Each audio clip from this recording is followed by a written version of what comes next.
Ticket કપાયા પછી બબીતા ફોગાટની પ્રથમ પ્રતિક્રિયા। હરિયાણામાં વિધાનસભા ચૂંટણીની તૈયારીઓ વચ્ચે બીજેપીમાં ટિકિટ વહેંચણી અંગે ધમાસાણ મચ્યું છે। પાર્ટીએ પૂર્વ પહેલવાન બબીતા ફોગાટની ટિકિટ કાપી નાખી છે। આ અંગે હવે તેમણે પોતે પ્રતિક્રિયા આપી છે। હરિયાણામાં ટિકિટ વહેંચણીને લઈને બીજેપીમાં ધમાસાણ મચ્યું છે। બુધવારે 67 ઉમેદવારોની યાદી આવ્યા બાદ 15થી વધુ નેતાઓએ પાર્ટી છોડી દીધી છે। આ વખતે બીજેપીએ દિગ્ગજ કુસ્તી ખેલાડી રહેલા બબીતા ફોગાટની પણ ટિકિટ કાપી નાખી છે। આ પછી તેમણે પ્રથમ વખત શુક્રવારે પ્રતિક્રિયા આપી। બબીતા ફોગાટે એક્સ પર લખ્યું, વ્યક્તિથી મોટો પક્ષ અને પક્ષથી મોટો દેશ।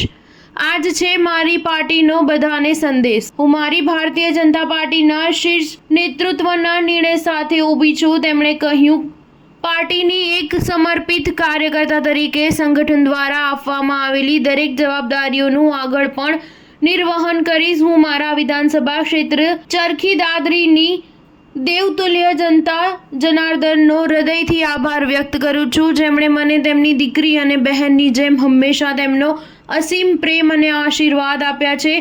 હું હંમેશા તમારી સેવામાં આગળ પણ તત્પર રહીશ। જય હિન્દ, જય ભારત। જણાવી દઈએ કે બબીતા ફોગાટે છેલ્લી વિધાનસભા ચૂંટણી પહેલા જ બીજેપીમાં જોડાઈ હતી। તેમણે પાર્ટીએ ચરખી દાદરી બેઠક પરથી ઉમેદવાર બનાવ્યા હતા। જો કે તેમને હારનો સામનો કરવો પડ્યો હતો। આ વખતે પણ તેમને ટિકિટ મળવાની આશા હતી, પરંતુ પાર્ટીએ આપી નહીં। બીજેપીએ તાજેતરમાં વીઆરએસ લેનારા સુનિલ સાંગવાનને ટિકિટ આપી છે। સાંગવાન હરિયાણા સરકારમાં મહેસૂલ અને સહકારિતા મંત્રી રહેલા સતપાલ સાંગવાનના પુત્ર છે। તાજેતરમાં જ સતપાલ સાંગવાન બીજેપીમાં જોડાયા હતા। સ્ટાર ન્યૂઝ 7 હંમેશા સચ્ચાઈની સાથે।